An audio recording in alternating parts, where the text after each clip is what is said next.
Caminhando com Cristo, nossa reflexão para esta quarta-feira. Já estamos indo para a carta de Paulo aos Gálatas.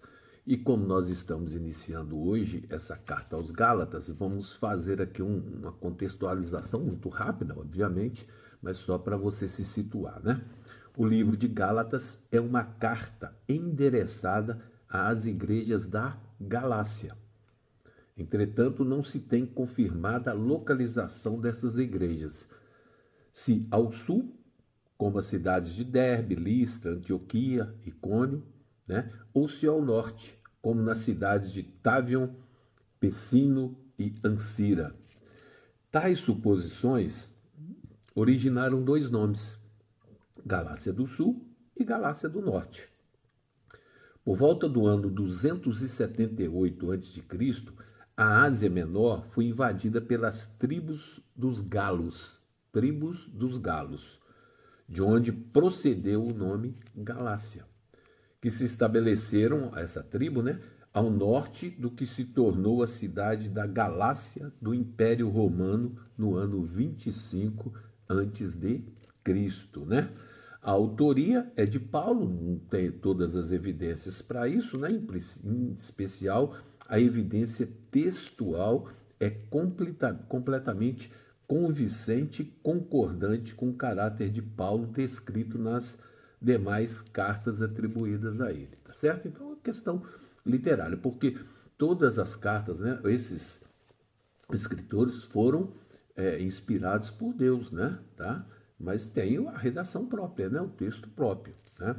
Dentro de um contexto histórico, bem rapidamente aqui, entre 45 e 47 depois de Cristo, logo na estreia de suas viagens missionárias, Paulo e Barnabé, que era um amigo dele, né, fundaram igrejas em Antioquia, Pisídia, Icônio, Listra e Derbe.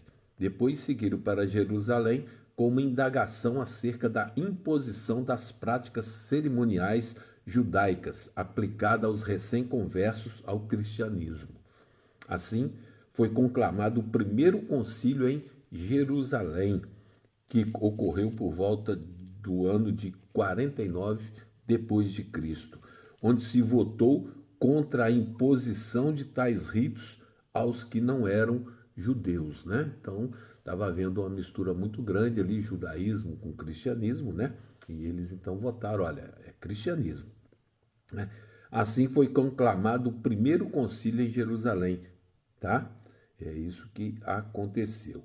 Certamente essa carta aos Gálatas, né, que foi escrita após os acontecimentos descritos no capítulo 2 do próprio livro de Gálatas, que nós vamos ver mais à frente, né? Isso é importante. Essa alusão feita aqui ao concílio de Jerusalém, e esse concílio foi narrado lá no livro de Atos, tá? No capítulo 15, né? Nos faz entender que a epístola foi elaborada após a conclusão da primeira viagem paulina, visto que esse evento se deu entre a primeira e a segunda viagem. Onde é que está isso? No livro de Atos. A Bíblia é um pouquinho aqui, um pouquinho ali. Preceito sobre preceito, né? Então a gente tem que ir fazendo as conexões. Mas a Bíblia se auto-explica, nunca esqueça disso. Tá? Você não precisa de mais nada a não ser a Bíblia, obviamente, estudar e na presença do Espírito Santo de Deus.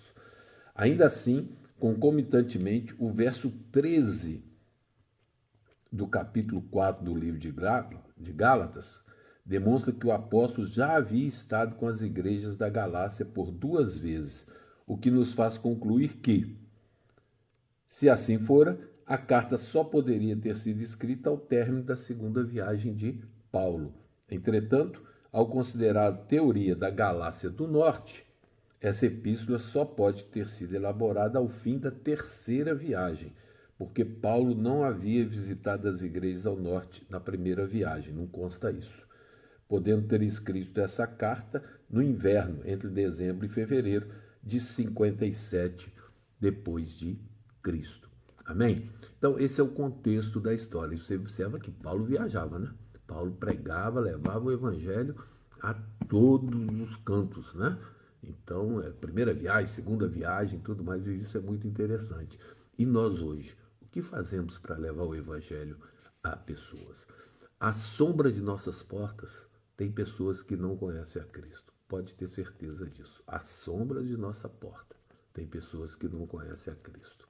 E qual é a nossa responsabilidade? A palavra do Senhor diz: ide e pregai o Evangelho. Essa é a nossa responsabilidade. Que Deus tenha misericórdia de nós. Amém.